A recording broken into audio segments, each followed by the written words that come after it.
Morning, everybody, and welcome to Mike's Minute for the recap of Week 18, the final week of the season. It was a great week. Interesting games right down to the last second on Sunday night. It was what a weekend, a great race. Mike kept us informed about who was leading after each set of games going on. It was fun to watch. It was really exciting. Mike, tough break. You did win it all, but it was close. But yeah, hey, you're in the money anyway. So take it away. Give us a recap of the week and the season. Yeah, no, but first, John, I just want to thank everybody. There's been a lot of best wishes and appreciation emails to me in terms of the pool type thing, but it's like anything. It's not just one person. Denis LeBlanc sent me an email just recently, and it said, the changes have been good with the move to XL, and that was all Jeff Parker, who has been really helpful throughout. And then he was talking about Mike's minutes, and that's you, John, in terms of getting that started, and everybody seems to enjoy it, which is good. So it's again, it's not just one person. It's a lot of people that help out and do this. But in terms of Week 18, we had again, it was a close race right to the very end. Cam Gal, from the Carlton Golf Course, was first. Jamie Ferdinand, our guy from down under, came in at second. John, you were third, and Richard Pomelo, the overall winner for the year, finished fourth, and obviously that indicates why he was first. But and in terms of the overall people, it was like I said, Richard Pomelo first, myself second, Jerry Boulay third, very close, 2 point difference, and then Charles Funk right behind us. So it's nice to see. And the only thing I would suggest to people, and it's something that Jeff put in, and maybe you haven't seen it, but when you look at the Excel numbers for the overall, when you look at the far right column, it will indicate the number of points per week that you're off the leader. And it's surprising, if you drop like 1 or 2 points per week, you can move up a long ways. So something to think about for next year, and for the pool as well too, the playoff pool. So Yeah. Well, we're very happy to have Dalle Riddell. Dale has been fighting with his camera all year, so we can't see Dale, but we can certainly hear him. And Dale, yeah, I'm sure you enjoyed the games this weekend, but we're going to talk about the six games, the six playoff games. One of my favorite weekends, Wildcard weekends. And let's just get it up on the screen here. We'll talk about that. So, Dale, we've got six games this weekend. The first, Los Angeles Rams at Carolina. I'll tell you, it was funny. Everybody was trying to get, if you're in the wild card, was trying to get to the fifth spot so they could play the winner of the Carolina Tampa Bay game. Uh, Tampa Bay won the game between them, but Atlanta beat the Saints, which caused a three-way tie, which meant Carolina moved on. This was, but Los Angeles won the pool, and they get the chance to play Carolina in Carolina. Who have you got for this one, Dale? Hey, that's a tough one, John. No, I'm just kidding. Actually, in week 13, as you know, the Carolina Panthers beat the Rams. I think it was 31-28. So it can be done, but the Rams are favored, I think, right now to win it all. They're a pretty strong team. I mean, Carolina, yeah, they wobbled into the playoffs and they're going to wobble out. They're not going to win that one. You got to take the Rams by, at least 7, I would think. They just don't have, they just can't keep pace with Stafford and the Rams. It's a little too much to ask from Bryce Young. Yeah, yeah. What do you think, Mike? yeah, I'm obviously along the same lines as Dale, because the Panthers beat them back in the 13th, but during the regular season, sometimes teams get a little down, or they think that the other team is just a little too weak. But when you get into the playoffs, it's a do or die. So the Rams are going to come prepared. They're ranked number one out of all the playoff teams. So yeah, I would say at least by 7, points to beat the Carolina Panthers. Yeah, I agree. I don't think Carolina has the guns to take on LA. Although the Rams have not looked as good as they were earlier, I still think they have too much on their team. Much better players, and will probably. I agree with you, Mike. At least 7 points. Okay, Dale, we've got Green Bay and Chicago. And Green Bay up and down all year. I don't know if Love is playing. I think he is playing in that one. But they've looked terrible of late. Who have you got? That should be a good game, but it's like you say, Green Bay, 4 or 5 weeks ago, you'd pick them, they'd be a shoe-in. Yeah. Although they have played, Chicago's played them tough, up and down the field, both teams back and forth, and you know, Chicago losing by a touchdown. But this time around, it's in Soldier Field. For the reasons you mentioned, Green Bay is slipping a bit. Chicago has pretty well kept its stride. Yeah, they had got a couple losses right now in a row, but one of those was against San Fran. They put up 38 points and they lost 42-38. So it's not like they had a bad outing there. They're a tough team, and they play with a lot of heart. And even though Love is back for Green Bay, I think I'd give the nod to the Bears there for probably about 3 points. Yeah, that sounds good. What do you think, Mike? Yeah, no, Dale identified a number of good things there, and I'm assuming Love is going to be back. My understanding was last week he could have played, but they didn't put him in, so I think we'll see him in there. Packers this year have been up and down. They seem to struggle against the weaker teams. And it's just and they lost to the Vikings last weekend, I think. And the Bears. The Bears have been consistent. Had a few little hiccups, but I would take the Bears by probably 5 on this one. All right, I agree on that one. 5 to 7 points, I think is reasonable. I think Chicago's a better team. They're playing in Soldier Field too, so Yeah. you got to give them something for that. Although Chicago's only favored by 1.5, so just so you know. Okay, I think probably the best game of the weekend going to be Buffalo and Jacksonville.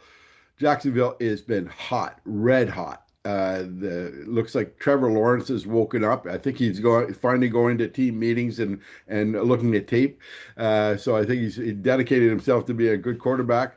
And he's just been unbelievable during this last inning stretch. Buffalo, it's Josh Allen, and it's Josh Allen. And if he doesn't get some support, I'm not sure they're going to win this game. They're favored by 1.5. Dale, what do you got? You're thinking exactly as I am, John. I want Buffalo to win so badly. Really like Josh Allen. I love the Bills, and I want to see them win. I want to see them. I'd love to see the Los Angeles Rams, Buffalo Bills Super Bowl, but I don't think it's going to happen because I think it's going to end this week for Buffalo right here. Jacksonville has been so playing so well lately. Trevor Lawrence is playing with a lot of confidence. Allen has all the experience in a playoff game that Lawrence doesn't have. That's the one thing against Lawrence. But I still don't think it's enough. Buffalo has some questions on defense. And as you said, on offense, they're probably a slightly above average team with Allen being the superstar. And if he doesn't have a superstar day, they probably won't win against a team like Jacksonville. Jacksonville has a good defense, much better than Buffalo's. And as much as I want the Bills to win, I'm going to be picking Jacksonville, probably by 3. Okay, it's going to be a close one. Mike, what do you got? Yeah, it's and I think that one and the 49ers and Eagles game are probably the two most interesting ones. But Josh Allen, he's picked that team up more than once and dragged it across the goal line. and so, but if we look back to the 2024, are the Jaguars the commanders of the 24 playoffs? Are they going to confuse, beat everybody, for the first two or three games? I'm not sure. Lawrence has looked good. They're very strong. I think it's going to be a real close game. I'd probably take the Bills by 3 on this one. So. Okay. All right. And that's entirely possible. It really depends on how much support Josh is going to get. I mean, if his front line collapses and he's running for his life back there the whole game, I think it's going to be a long day for Buffalo. But if they could give him some support, and I think you're right. I think they could win. However, I've got to go with Jacksonville. I'm going to go with the hot hand. And having said that, every time I pick Jacksonville, they lose. So if you know I'm picking for Jacksonville, pick Buffalo. You're Florida guys, so Jacksonville's no surprise. San Francisco, Philadelphia, another good game. Nobody wanted to be in that fifth seed because they're going to have to play Philadelphia in Philadelphia. San Francisco lost, so they're there. They got beat pretty good. I feel bad, Marcus Enzo. I feel bad for your team. I was really hoping for them, but they did not look good against Seattle. Sorry. And you got Philadelphia favored by 5 points here. Dale, who you got? Well, I was really surprised with the Seattle San Fran game. I mean, San Fran had just come off that, I think it's the Chicago Bears game, putting up 42 points, and the game before that they'd put up a ton of points too. And suddenly, when they're playing against a good defensive team, they scored 3 points. Yeah. And Philly is very similar to Seattle. They're not a high-scoring team. I mean, they'll be lucky if they put 20 points on the board against San Francisco, but they won't allow that many points either because that's the kind of team they are. They're just not a freewheeling, let it fly type team that piles up 35 points every game. San Fran, when they're on, they do that. And I'm going to go in the end. I mean, this is a tough one because just because of the good defense that Philly has, but Philly's not the same team it was last year when it won the Super Bowl. And they're just not putting up enough points on offense. So for that reason, I'm going to go for San Fran by like 3 points because I think they can turn it around. I think maybe that was a one-off for them. They just had a bad game, bad showing. So it's a tough one. It's a close game. It's like the Buffalo Jacksonville game. It's a premier matchup. You're right. Okay, so you got San Francisco. Marcus Enzo will be happy about that. Yeah. Mike, who you got? Well, yeah, like I said, that's an interesting game. The 49ers, like Dale said, had 2 really good games before the Seahawks. Eagles have not been the same team they were last year. They've had some ups and downs this year, and I think it's going to be a close game. I think Purdy will, do a little better this week. Not that he did terribly last week, but I think that whole team will do a little bit better. But for me, I would say right now I would go with the 49ers by 3, but I will check the weather beforehand because if it's a bad weather day, it's great for the Eagles because they're used to playing in ugly weather. San Francisco is not, so I would switch my allegiance over to the Eagles on that one. So. Well, I don't like the fact that San Francisco's got to travel all the way to the East Coast. I do think that has an effect. And they looked so bad last week. I mean, San Francisco had to win that game, and I really thought they were going to win that game, and they just did not look good. I know Seattle's a good team, but if you want to be the number 1 dog in this league, you got to play a lot better than you did. Philadelphia, I can't trust them. I don't know who's showing up. 1 week they look good, next week they look terrible. But I'm going to go with Philadelphia. They're at home. They're favored by 4.5. I wouldn't give the point spread. I wouldn't put too high. Maybe 2 or 3 at the most. Okay, the Chargers against New England. New England finally gets an opponent with a winning record to play. They can't beat up on the teams they've been beating up on, but hey, let's face it, they just play who's in front of them, and they beat them. They beat my Dolphins really bad last week. They look like a juggernaut. Dale, they're favored by 3.5 over the Chargers. What do you got for this one? I don't know why they're only favored by 3.5, John. I mean, I would give them a touchdown easily. I think this is going to be a blowout game. I think New England's going to handle the Chargers very easily. I think New England's the real deal. I mean, they're just a complete team. Drake May's having an MVP type season for good reason, and they've just been peeling off the wins week after week. Chargers have been good, I'd say, over the last 5, 6 games. They've been steady, but they're just not in the same league, I don't think, as New England. And it is in New England, the cold factor you're talking about, make them into play. Yeah, And like San Fran, the Chargers are traveling across the country. yeah. So I just don't see a lot of pluses for the Chargers. I'm just surprised the line is that low. Yeah, it's only New England by 3.5. But the thing is, I think, Dale, I think people are looking at New England. They've only played one team all year, and that's Buffalo, that had a winning record. So they want to see them play some good teams. However, they've been beating up every team they played. So other than Buffalo, they beat up, even Buffalo they beat. They But beat Buffalo. yeah. So who you got here, Mike? Yeah, well, I'll obviously go with my Pats type thing, but for a lot of the same reasons that people are talking, the weather should be a little worse than the Chargers are used to. They're traveling across the country. Yeah, the Pats have played a lot of easier teams throughout the season, but they did beat the Bills earlier in the season. Then the Bills came back and surprised them. So 50-50 on that one, but. I think they continue to grow and develop. They've got a good coach. May is the good quarterback. He plays the way he's being told to play. So I would go with the Pats probably by 7 on this one.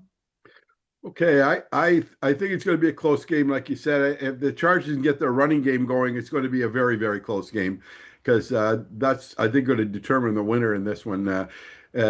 Playing in January in New England at a night game, going to be cold. You really need a running game here. So, but I like New England. I think they're going to win. I don't think the fact they played a weak schedule is a problem. I think they're just a good team. So I'm going to go with them by 7. Listen, I got this final game, Pittsburgh and Houston, and I can't believe it. I just looked at the line, Houston by 3. It's being played in Pittsburgh. I would have thought Houston would have been favored by a lot more than that, but they're giving Pittsburgh a lot of credit here. 8:15 on Monday. Dale, what have you got for this one? Well, I'm sure you guys watched that game, I did. the late game Sunday. I mean, Baltimore and Pittsburgh, I couldn't believe back and forth, missed field goals, missed point after. I mean, it was a gift, let's face it, to Pittsburgh. They should not be there. I mean, Tampa Bay deserves to be in the playoffs more than Pittsburgh. But anyway, they are. And they're playing Houston, which many analysts will tell you has the best defense in the league.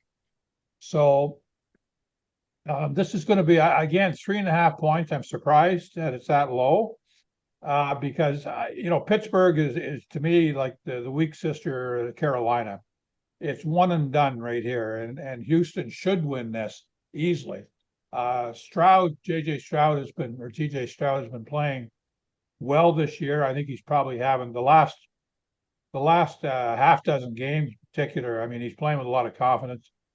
He's throwing those long, deep passes, connecting, and Houston can stop the run. They're great on pass defense. They've got that defense. So I just don't see Rodgers standing in there and carving Houston's defense up. I think, I see 7 points here for Houston. Right. Yeah, Mike, what do you got? Yeah, it's a game where I think obviously the Texans should do really well. Steelers shouldn't be in it. They've struggled. They've had their problems. My feelings, because it's being played, with the Steelers, the crowd's going to be noisy, but that's going to hurt maybe the offense for the Texans. But I think the defense for the Texans is the number one defense in the league. I think they're going to get a lot of turnovers. They're going to score a lot. I think they will score more than the offense for Texans, and I would take them by 7 on that one. Yeah, it's another case of a warm weather team playing a cold weather team in the cold weather. But I think because Houston's defense is so good, I think the odds makers probably have it right. I think it's going to be a lot closer than people think. But I do think Houston will win by 3. So that concludes the 6 games, 6 great games this weekend, Wildcard Weekend. But we have a lot of stuff to go over with you because Mike is going to explain how you get in the playoff pool and what you have to do and what's going to happen from here on in. Mike, take it away. Yeah, thanks very much. In terms of the playoff pool, a few people have had a few questions. Obviously, we had a number of new members this year, which has been great for the pool.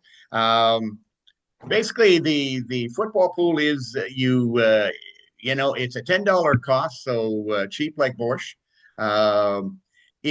Last year we had 24 people, so we were paying out just to the top 3 in the first, second, and third weekends. 20, 30, 20, and 10. For the Super Bowl, we only paid out the top 2, which was 40 and 20. The only real difference in terms of your picks and the scoring is that if you pick the winner of the game, you get 2 points taken off instead of 1. But it's fun because you get an opportunity to see again how everybody is doing. You can make some money as you go along, and so yeah, it's going to be a fun time. And right now, I've got 21 people who have indicated they will be in the pool. I'm hoping for more because we had 24 last year out of I think 28. So I'd like to get a few more people in there. And my dream is one of these years to get Marcus Enzo actually to go in the playoff pool. Hard to Every move year he's great out. But yeah, so anyways, yeah, it's a good time. What I'm going to do is, unless you have sent me a note saying that you are out, I will be sending everybody else the playoff schedule type thing and your pick sheet so that we can get that done, and hopefully more of you will jump in. In terms of the payment, I think most everybody has money in the pool. A couple of people had $9. You'll probably make some money on this on the playoffs, so don't worry about that. You don't have to send me $1. And even if you don't win anything, I will collect it later on when you join up for the fall season. So all good, people. Good. Yeah, you had sent out earlier how much people won for the year, and they could use that money toward the playoff pool for the $10. And Yeah, if they didn't win any money, they could email you some money, the $10 there, or they could wait for the next year. Listen, it's been a great time, Dale. I understand you're going to finally get to the surgeries this year. Is this going to happen this month? Yeah, 21st January, I have the hip replacement surgery, so I may be a little slow after that getting the picks in, but I'll find a way. Gosh, about time, Dale. About time. We've been waiting a long time for this, and that's good time to have it too. You'll have a lot of time to recover. Gee, Dale, maybe you come down to Florida here and recover down here and walk around here because it's gorgeous weather. Rub it in tomorrow. Yeah, well, we have a few people coming down. Jim Delahunty's coming down this week, so Nice. we're gonna have a good day. We're gonna have a good time with that. Mike, thank you very much this weekend, guys. I wish you all the best of luck in the playoffs, and Dale, I wish you good luck in your surgery. And guys, until next week, we'll be doing this on Tuesday again because it'll be January 13th. Everybody, good luck this weekend, and thanks a lot. Perfect. Thanks, guys. Good luck. Okay, thanks, Dale. Thank you. Thanks, guys.